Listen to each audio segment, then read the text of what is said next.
अपना परिचय दे दीजिए। मेरा नाम जयवीर सिंह ढांडा है। शिक्षा विभाग से ज्वाइंट डायरेक्टर रिटायर हूं और मैं इसी गांव का एक छोटा सा हिस्सा हूं। डबल मर्डर का मामला पूरे हरियाणा ने पूरे हिंदुस्तान में चर्चित है। बुढ़ाना का दोबारा फिर मतलब आपका गांव इकट्ठा हुआ है और धरना दोबारा शुरू हो गया है, तो उसको लेकर आपकी क्या विचार है? मेरी बहुत स्पष्ट ये मानना है कि यदि खाप पंचायत मुख्यमंत्री से मिलती है लिखित मांगे लेके और 6 दिन तक मुख्यमंत्री महोदय के ऑफिस से ये जवाब भी नहीं मिलता कि आप एसपी से मिल लो। मैंने भी बड़ी बड़ी पोस्टों पर काम किया है और इस व्यवस्था को बहुत नज़दीक से देखा है। 1 मिनट का काम था सीएम ऑफिस से एसपी को या डीजीपी को जिसको भी कहना चाहते थे, कह के 6 दिन बाद तो यही मैसेज मिला है कि एसपी से मिल लो, यानी कि ये निर्णय लेने में 6 दिन लग गए। ये मामला एसपी से मिलने लायक है या नहीं है। दूसरा, जब एसपी के पास गए तो मैसेज मिला कि एसपी बास में है। हो सकता है एक एडमिनिस्ट्रेटिव ऑफिसर है, किसी जिम्मेदारी से गए होंगे, किसी काम के लिए गए होंगे। वहाँ से मैसेज ये आता है कि ये काम निपटा के और मैं शादी में जाऊँगा। ये ऑफिशियल मैसेज है एसपी का। तो यानी कि शादी में जाना इतना ज़रूरी है और 2 मर्डर हो गए हैं, वहाँ पर एसपी का आना ज़रूरी नहीं है। इसलिए गांव ने दोबारा इकट्ठा होकर ये निर्णय लिया है। मैं ये बात भी स्पष्ट करना चाहूँगा कि किसी भी कीमत पर अगर हमें मरना ही है तो हम बकरों की तरह से गर्दन एक एक कटवा के नहीं मरेंगे। हम सामूहिक रूप से पुलिस की गोलियों से मरने के लिए तैयार हैं और एक एक गर्दन हम गांव में किसी की कटने नहीं देंगे। या तो प्रशासन उन लोगों के खिलाफ कार्रवाई करे, और बहुत स्पष्ट है, जैसे हमारे इस बच्चे ने संदीप ने कहा, दानक बिरादरी में मेरे बहुत अच्छे मित्र हैं। आज की बात छोड़िए, मेरी उम्र 64 साल है और मैं जब 15 साल का था तब से दानक बिरादरी में एक थाली में बैठ के रोटी खाई है मैंने। अमरनाथ एक्स सर्विसमैन नाड़ुंद में रहता है, आज जाके पूछ लो। मेरे आज भी इतने अच्छे मित्र हैं और ये सौभाग्य है मेरे गांव का कि हम 36 के 36 बिरादरी के लोग एक हैं और लड़के मरना पसंद करेंगे, गर्दन कटवा के मरना पसंद नहीं करेंगे, चाहे मेरी भाषा किसी को आक्रामक ही क्यों ना लगे।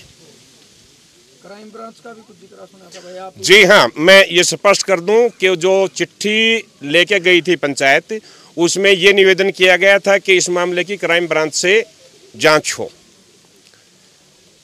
हमारी जो मांगों की बातें हैं और तो कमेटी डिसाइड करेगी उनमें क्या क्या शामिल करना है, क्या क्या नहीं करना है। एक हमारी मांग ये है कि हमारा भाई जयवीर, जो मेरा नाम राशि था, जिसका मर्डर 5 तारीख को हुआ, हत्यारे को यदि पुलिस ने नहीं पकड़ा, जबकि उसमें स्पष्ट किया गया था कि लाठी जिसको वो लाठी मारते हुए देखा था, उसने विटनेस दिया था कि लाठी मारते हुए देखा है।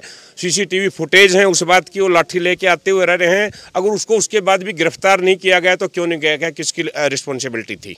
और यदि उसको गिरफ्तार किया गया था तो हत्यारा पुलिस की कस्टडी में था, और पुलिस की कस्टडी में था तो उसको क्यों छोड़ा गया, किसने छुड़वाया था?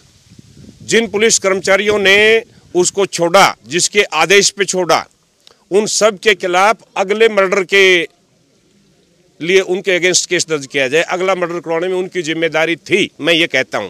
और इस लड़के ने जयवीर का मर्डर नहीं किया तो इसका मतलब दूसरा हत्यारा था कोई। इन्होंने, पुलिस ने उसको कस्टडी में लिया और 2 दिन बाद छोड़ दिया।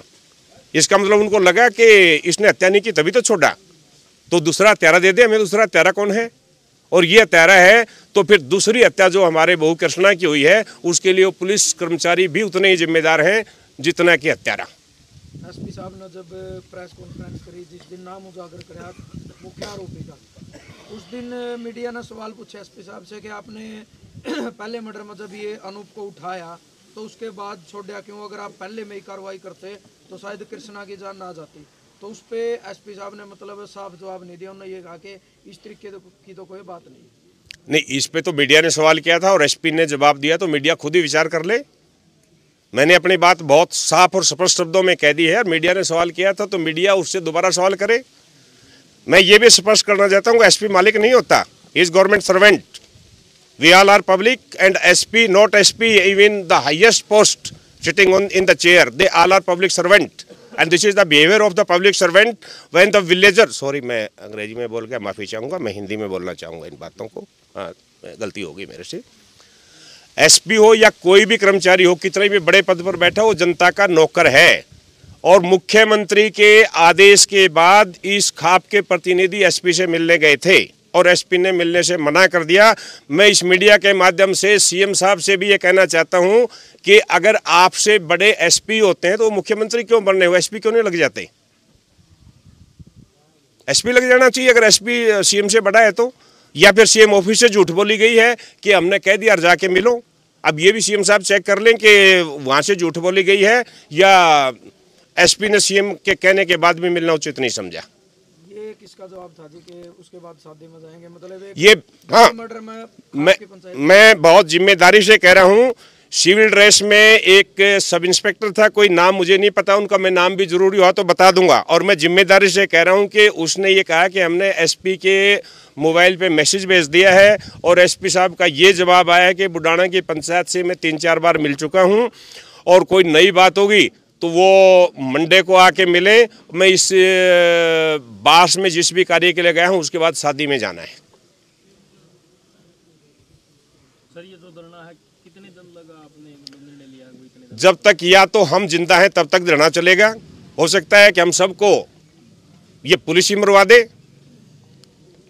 या तो जब तक समाधान होगा तब तक धरना चलेगा, या जब तक आखिरी इस गांव का आदमी इस लड़ाई में नहीं मर जाएगा तब तक धरना चलेगा। ये गलतफहमी निकाल दें कोई कि गांव में फूट डाल के हम धरना बंद करवा देंगे या लोगों को प्रेशराइज करवा देंगे। इस गांव की मिट्टी में ना कोई किसी का प्रेशर मानता है और ना ही किसी को हम फूट डालने देंगे। सर इसमें जो मतलब मास्टरमाइंड राजेश को माना गया है तो उसका मतलब एक सवाल है कि मतलब ये गांव गरीब के बच्चों को फंसा रहे हैं, तो इसके बारे में हाँ, मैं बहुत स्पष्ट कर दूं, मैं 40-42 साल से गांव से बाहर हूं, मुझे तो ये भी नहीं पता राजेश है कौन। मैंने वो जो चिट्ठी सीएम साहब को लिखी गई थी, मैं दोबारा स्पष्ट कर दूं, हमारा राजेश से या किसी गांव के किसी आदमी से कोई दवेश ही नहीं है। राजेश भी पता नहीं मेरा भाई लगता है, भतीजा लगता है, जो कुछ भी लगता होगा। मैंने या गाँव ने ये रिटर्न रिक्वेस्ट की थी सीएम साहब से कि जी ये संदेह व्यक्त किया जाता है कि इसमें राजेश मास्टरमाइंड है, तो राजेश की पिछले 2 महीने की कॉल डिटेल और मोबाइल की लोकेशन वो निकाल के दे दीजिए हमें, आपके सामने भी रख दें। अगर सबको लगता है कि राजेश इन्वॉल्व नहीं है तो हमें राजेश से क्या तकलीफ है, हमें कोई तकलीफ नहीं। और अगर ये कॉल डिटेल निकाल के देने में और उसकी मोबाइल लोकेशन निकाल के देने में भी तकलीफ है तो इसका मतलब है कि राजेश को बचाया जा रहा है।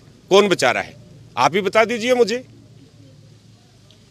नहीं, गंभीरता की बात ये है कि वे 300 थैंक यू।